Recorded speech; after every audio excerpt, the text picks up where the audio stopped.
think is going on. And if we see things differently, then we will treat it differently because we understand what we're talking about. As far as reaching my primary audience with the book was meant to be atheists.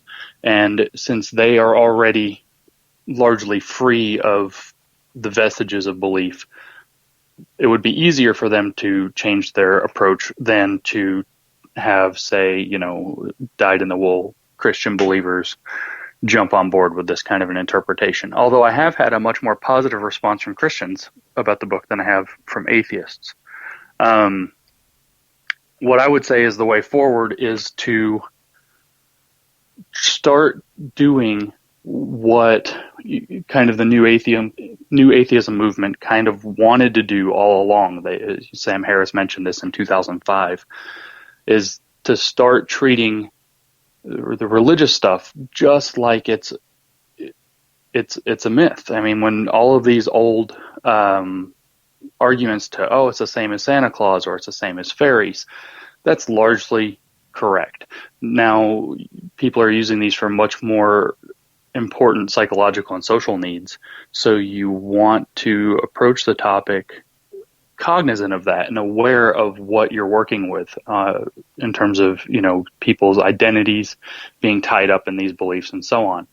But still, there's no reason for any of us to continue countenancing the idea that this is some kind of a theological object that's worth taking seriously in its own terms. So all I think we should do to move forward is kind of move away from the whole pressing urge to argue about religion or about this point or that point about religion all the time, and just try to see, where there's common ground between people. For instance, secularists, whether they believe in God or not, should all be united as, one force to try to break theocratic grips on societies. This is, of course, the big issue going on in the Islamic world right now. Right. No secularization at all. And there's, of course, a big rift or difficulty that's going on because we have a lot of atheists who are unwilling to set aside the fact that, moderate or even liberal Muslim reformers are Muslims, and they're just like, oh yeah, but you still believe in Allah. So if you can't put that aside and realize that, everybody's trying to meet their needs, their psychological needs or social needs in various ways, and that the religions provide structures for them. But what really matters isn't the metaphysical content, but rather what people are doing with them. If you can't put that aside and you get hung up on arguing, Allah said this or that, and Muhammad rode a winged horse, so none of this can be true. And so you're not really my ally in global affairs. Then you're an atheist is doing stuff all wrong. And that's kind of what I would say is sort of a direction to go forward. Sure. So one of your early chapters is the end of atheism. And what does that mean? How does one end atheism, or do you want it to end? Or is this more about the focus on what we have in common instead of just trying to fight what we disagree on? It's the same. So again, like I said, Sam Harris mentioned this kind of theme a long time ago. So in 2005, he wrote an Atheist Manifesto, and he has that whole vibe where he tries to avoid even, talking about atheism. And then again in 2007, he gave a talk that basically was about ending atheism to the Atheist Alliance International. He said recently on one of his podcasts, he mentioned that was the first talk that he ever gave where he went into cheers and left literally to boos and hisses, because he went and stood in front of a group of atheists and told them it's time not to be atheists anymore. But really what it is in that case is dropping some of the vestiges of what being an atheist means, and more importantly, dropping the identification, the personal identification with it. If somebody wants to say, for instance, James, you don't believe in God, therefore you are an atheist, I'm fine with that. I can't help that. But if I start to think I am an atheist, what does that mean about myself? I've taken the identity on myself, and I'm going to start acting in accordance with that. And I'm going to want to try to be a good atheist, and so on and so forth. And once I'm trying to be a good atheist, notice that that's moral language, good and bad or evaluative terms. If I want to be a good atheist, then I'm going to try to figure out what good means in that context, and I'm building the exact same kind of moral architecture that underlies religions. And so I'm not saying that atheism will become a religion. It has the tendency to become a example or a system of examples of the same kind of thing that religions are. If we were to go up one step and take a look further back and say, what is a religion?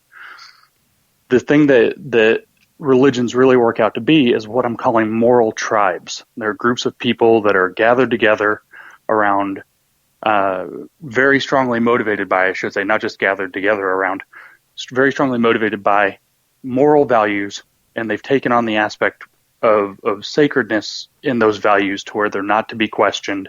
And so they start to act very tribally. The literature calls this parochial altruism. You're very in-group pro-social, and you're very out-group hostile. And so if you're working to become a good atheist, once you start saying, I am an atheist and I want to be a good atheist, you've already made that same mistake. And you are walking the road down toward becoming or establishing or fostering moral tribes that are exactly the same kind of thing with different metaphysics, which don't matter anyway, that you nominally as an atheist are proposing to fight against. Yeah, it's one of those things that, as far as the word atheism, I quite dislike the word, and I often feel compelled when I use the word to tell people that it's a shorthand for something other than what you think it is, because there is no such thing as atheism. There is no ism. I mean, there's only one thing that atheists share in common necessarily is the lack of conviction in one or more gods. But outside of that, I mean, I've run into people that believe in ghosts that don't believe in God. So they're atheists, but are they doing atheism wrong? And so that's the problem. I agree with you that there is not this atheism. And just for a curious tie back to the Sam Harris story, I was previously on the board of Atheist Alliance International, and we would often have these long, tedious debates about what does Atheist Alliance International stand for, and there was a significant contingent that didn't want to stand for anything, because as soon as you took a stand on something, you're not open to every single atheist because you're necessarily excluding somebody.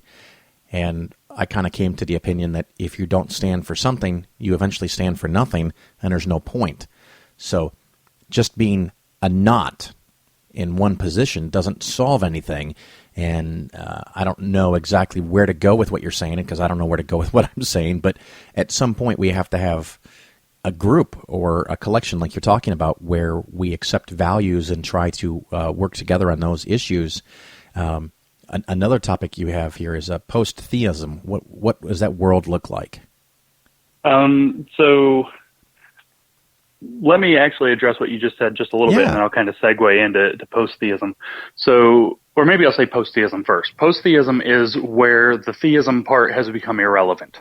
So just like we deal with a lot of other pseudoscience or mystical beliefs, we treat them much differently than we treat religion. In fact, there's almost no secular deference to these kind of things. We don't look at astrologers and say, oh, well, you have to respect their culture and their beliefs.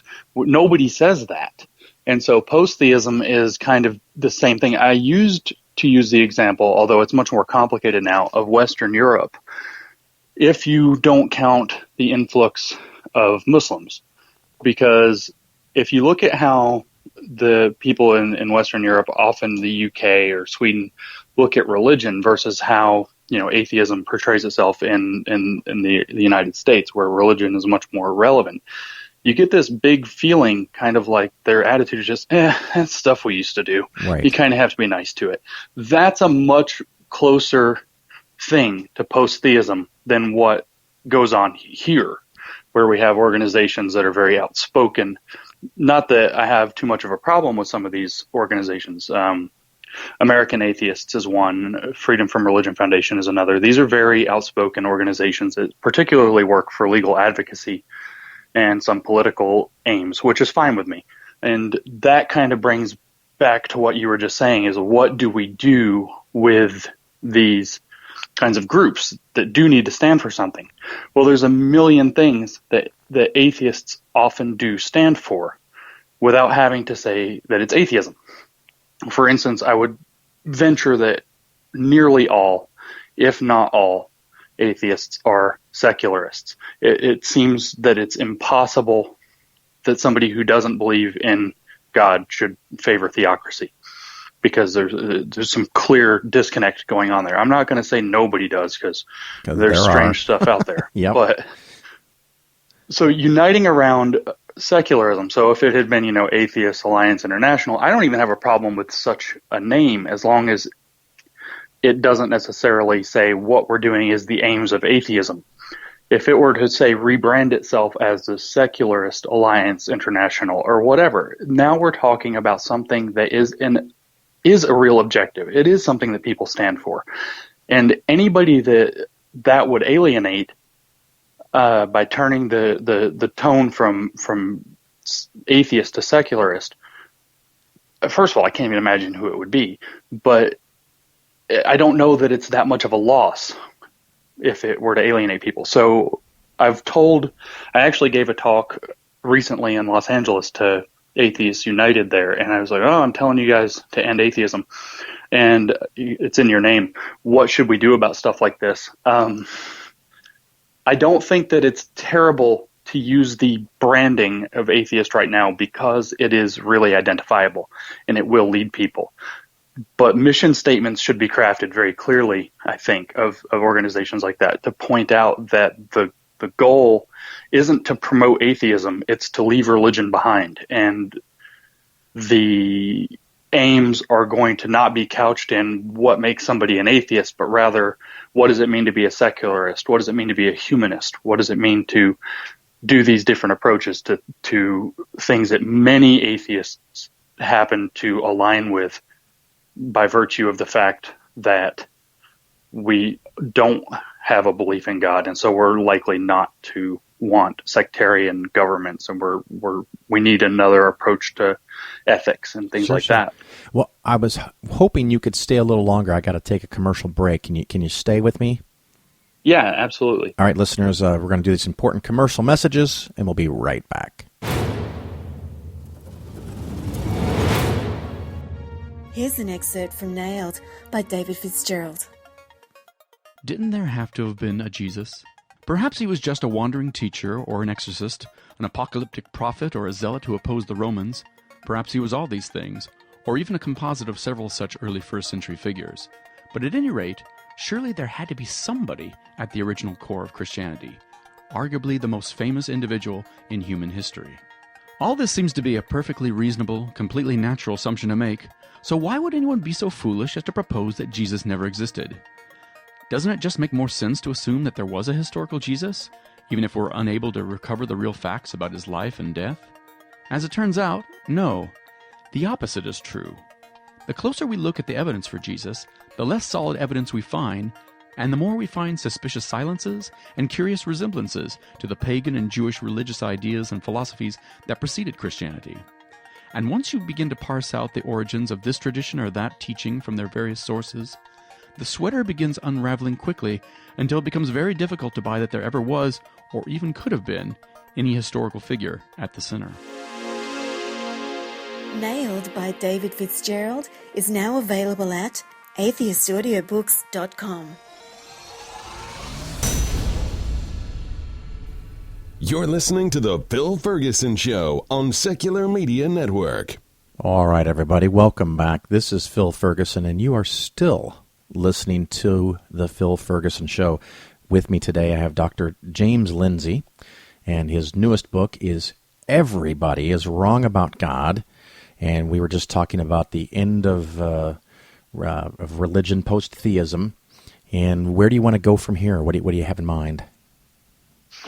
Well, I mean, I would just want to urge anybody who's listening that's interested in the book to try to think about the idea of God the way that I did that led me to do the research that led me to write the book. And what that was is that I was an atheist, and I had become quite outspoken and excited about that. I wrote a couple of books before this book